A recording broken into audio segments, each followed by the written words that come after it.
जरूरी है। नमस्कार दर्शकों, यह है MNS न्यूज नेटवर्क। मैं हूं आपके साथ आरती। आइए देखते हैं आज की कुछ खास खबरें।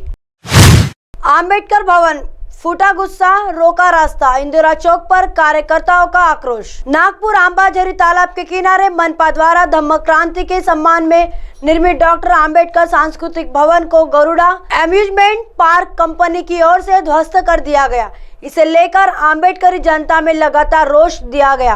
आंबेडकरी जनता में लगातार रोष बढ़ता जा रहा। हालांकि जिला सत्र न्यायालय ने कंपनी के खिलाफ FIR दर्ज करने के आदेश पुलिस को दिए।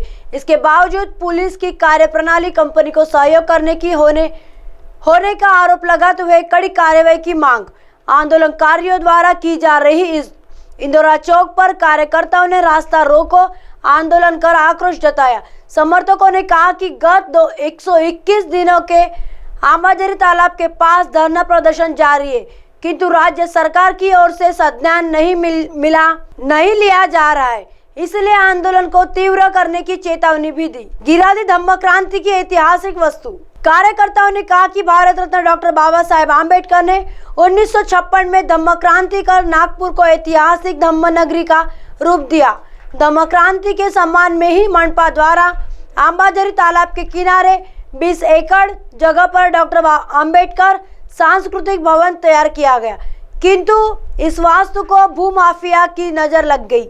मनपा सरकार और MTDC ने आपसी साठगांठ कर वास्तु ध्वस्त कर दी। आश्चर्यजनक यह है कि जिस समय कोरोना काल में लॉकडाउन के चलते जनता घरों में बंद थी, उसी का लाभ उठाकर कंपनी ने भवन गिरा दिया। इसके खिलाफ गत 2 वर्षों से लगातार धरना, आंदोलन और मोर्चे निकाले जा रहे। एक और आंबेडकरी जनता की भावनाएं आहत है, तो वही गरुड़ा एम्यूजमेंट पार्क कंपनी के संचालकों के खिलाफ किसी तरह की कार्रवाई नहीं की जा रही है।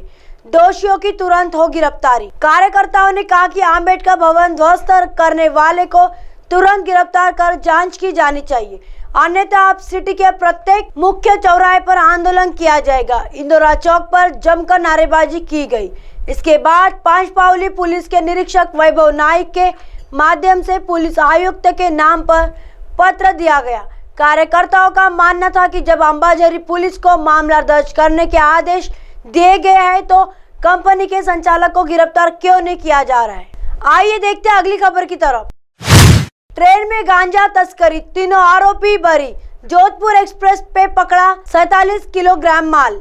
अतिरिक्त सत्र न्यायाधीश नागपुर BD कदम की कोर्ट ने लोहमार्ग पुलिस द्वारा जोधपुर एक्सप्रेस में पकड़े गए 47 किलोग्राम गांजा तस्करी मामले में आरोपियों को संदेह के आधार पर बरी कर दिया। आरोपियों ने ओडिशा निवासी संजय साहू, गड़ा स्वाइन, नारायण साहू के नाम शामिल थे। प्राप्त जानकारी के अनुसार GRP के PSI विजय तायवाड़े और उनकी टीम ने 11 नवंबर 2021 को जोधपुर एक्सप्रेस में तलाशी के दौरान स्लीपर कोच 9 में सीट नंबर 17-18 के नीचे यह माल जब्त किया गया था।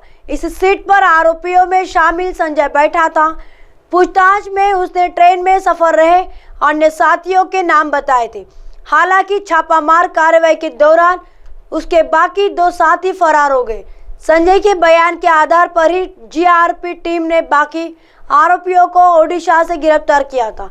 गिरफ्तार के बाद उन्हें कोर्ट में पेश किया गया। जांच के बाद चार्जशीट फाइल की गई। संदेह मिला लाभ। आरोपियों की ओर से एडवोकेट रमेश रावलानी और अतुल रावलानी ने कोर्ट के समक्ष दलील पेश की। GRP ने यह गिरफ्तारी संदेह के आधार पर की थी। उस कोच और बर्थ पर अन्य यात्री भी सफर कर रहे थे। ऐसे में यह जरूरी नहीं कि सीट के नीचे जिन 5 बैग में गांजा पकड़ा गया वे बैग आरोपियों के ही है। वही GRP यह सिद्ध नहीं कर सकी है कि आखिर बर्थ 17 पर कौन सफर कर रहा था। 3 आरोपियों को षड्यंत्र के तहत गिरफ्तार किया गया। दूसरी ओर अभियोजन पक्ष मजबूत दलीलें देने में असफल रहा। पूरी सुनवाई के बाद कोर्ट ने बचाव पक्ष की दलीलों को स्वीकार करते हुए तीनों आरोपियों को संदेह के आधार पर बरी कर दिया। आइए देखते हैं अगली खबर की तरफ। बलिया गंगा नदी में नाव पलटने से बड़ा हादसा, 2 दर्जन से ज्यादा लोग डूबे, 4 शव बरामद। उत्तर प्रदेश के बलिया में एक बड़ा हादसा हो गया। यहाँ मुंडन संस्कार के दौरान गंगा नदी के मालदेपुर घाट में नाव पलट गई। बलिया जिलाधिकारी ने बताया कि नाव में करीब 40 लोग सवार थे। ओवरलोड होने की वजह से नाव बैठ गई। अभी तक 3 लोगों के शव बरामद हुए। कुछ लोगों को रेस्क्यू कर बाहर निकाल लिया। 3 लोगों के शव बरामद हुए हैं। कुछ लोगों को रेस्क्यू कर बाहर निकाल लिया गया है, जबकि 20 से 25 लोगों के लापता होने की आशंका है। मौके पर रेस्क्यू ऑपरेशन लगातार जारी है। अब आप हमारे चैनल को आपके मोबाइल पर भी देख सकते हैं। मोबाइल ऐप पर देखने के लिए प्ले स्टोर से MNS news TV apps download करें। इंस्टा, लिंक, ट्विटर, हाईकुक, फेसबुक और कई सोशल मीडिया के प्लेटफॉर्म पर हमारा चैनल उपलब्ध है। आप इसे यूट्यूब पर भी देख सकते हैं। आप हमारे चैनल को लाइव भी देख सकते हैं www.mnsnewstv.com पर। फिलहाल वक्त चला दर्शकों ब्रेक का। ब्रेक से लौटने के बाद देखिएगा देश और दुनिया की तमाम खबरें। बने रहिए MNS न्यूज पर। नमस्कार।